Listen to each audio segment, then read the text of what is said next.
history of the game. Because I was pretty equipped. When I think about it, I'm just saying, like, Could you pull up from the elbow? I need to be in this conversation. Could you pull up from the elbow? I got Could you all knock that. down the three? All that. Could you back him down? 3-point contest champ. Could you turn around? All of that. Post up. Could you dunk? All of that. Okay. I was shooting. I must have been one of the most equipped.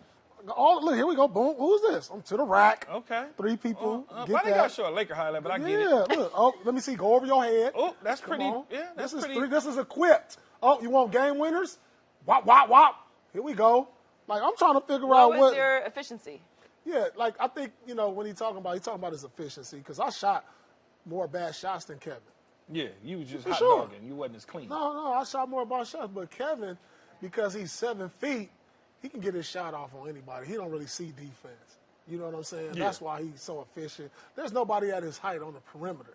He changed the way we look at perimeter. He pretty much changed the game on the perimeter. Like being a 7'2" guard, you know what I'm saying? That's like, come on, the biggest 2 guard when I came in was like 6'5", 6'6". Because Dirk was what, a 3? Dirk was a 4 man. Was he a 4? Yeah, he's 7. He playing center. He a center playing at the point guard, 2 guard. You know what I'm saying? So all his matchups and the way he shoot the ball and gets it all, he efficient with it. So I can see why LeBron would say that. But shoot, you got to put me in that talk when we talk about most equipped scorers. Now, come on, Bron. I was probably the best pure scorer ever in the history of the game.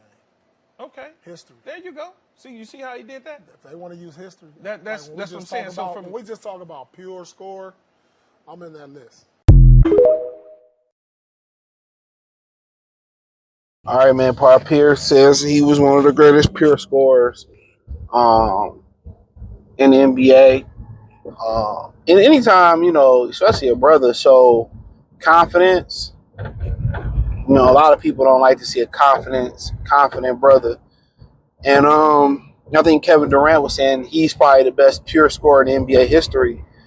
And honestly, I probably would have to agree with it. His efficiency, his skill set. I mean, in his prime, he can take you off the dribble. He can spot up. He can play. He can score with the ball. He can score, catch and shoot off the ball. I mean, like Paul was saying, he's 6'10".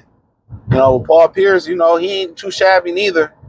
I know people want to throw Carmelo in there, but he was better than Carmelo. Carmelo never won nothing. Nobody ever talk about that. Carmelo never won nothing. That's my problem. Melo, like,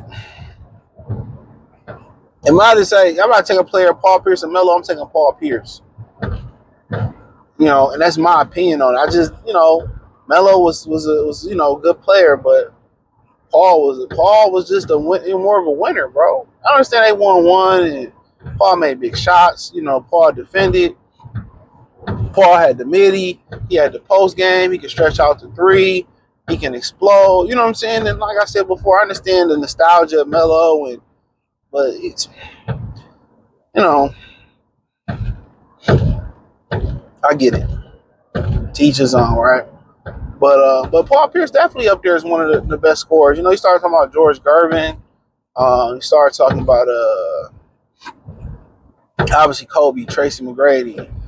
Guys like that, those perimeter scorers. I mean, you really can't go wrong. But Kevin Durant, I think, is 100% right, and I think he's 100% right. I mean, Larry Bird. I mean, you can go on and on and on. Kevin Durant is just so unique and so, it's just so, it's smooth. But Paul can toot his own horn. No, Paul was one of the more craftier scorers, and he wasn't the most athletic guy neither. Did y'all see him in the high school dunk contest?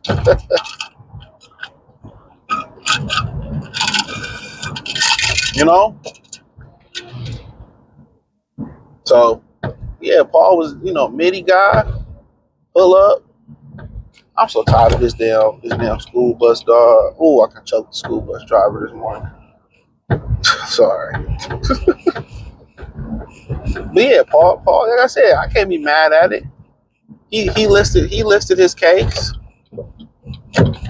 He sure did. He listed his case. And I watched Paul. Paul was a walking bucket. But the efficiency is where he had to concede to Kevin Durant. And he was like, well, Kevin Durant, 6'10", playing at the perimeter. Yeah, he gonna be more efficient because ain't nobody on the perimeter can stick with him. If you tall, you probably too unathletic to stick on Paul. You short, on Kevin, he gonna shoot up over you. But I would say Kevin Durant just was so easy. He just made it look so easy. Yeah, Kobe was a phenomenal scorer. You talking about clutch shots, and Tracy McGrady made it look effortlessly. I mean, it's really subjective conversation. It really is. It's really a subjective conversation.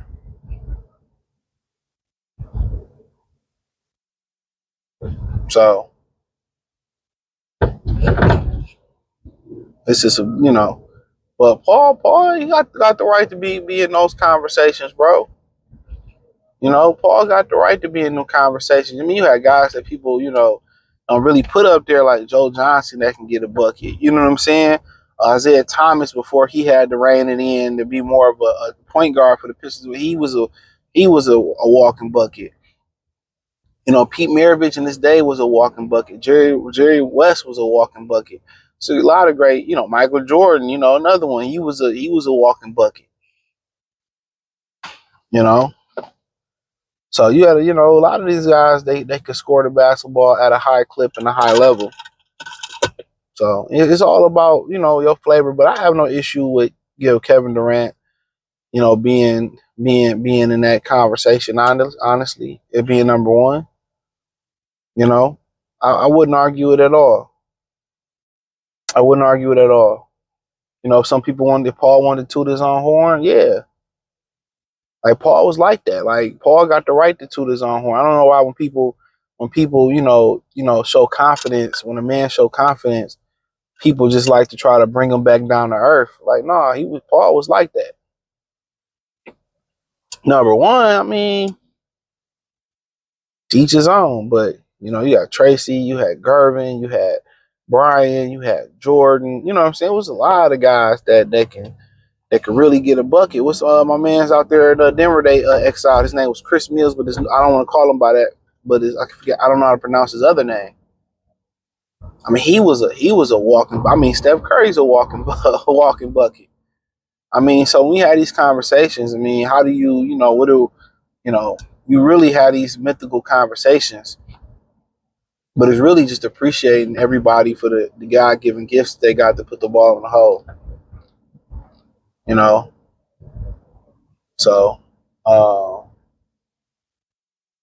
but yeah, I mean, it's just a bunch of great guys who can put the ball in the hole. So, I mean, ultimately, I believe Paul was like that. I know a lot of people ain't gonna like to hear it, but Paul was like that. So, but yeah, thumbs up the video, share the video, subscribe to the channel. Next subscribe button is the bell icon button. Hit all notifications, increase your chance, get notifications. We go live and drop video. Hit the link tree. Find me on X, Instagram, Spotify, Anchor, Cash App, Venmo, PayPal, Amazon, Kick, Twitch. Everything inside the link tree. Check out my Detroit channel. Check out my Free Game 89 channel. Check out the Patreon. I appreciate the love and support. Let me know what you think in the comment section. Peace.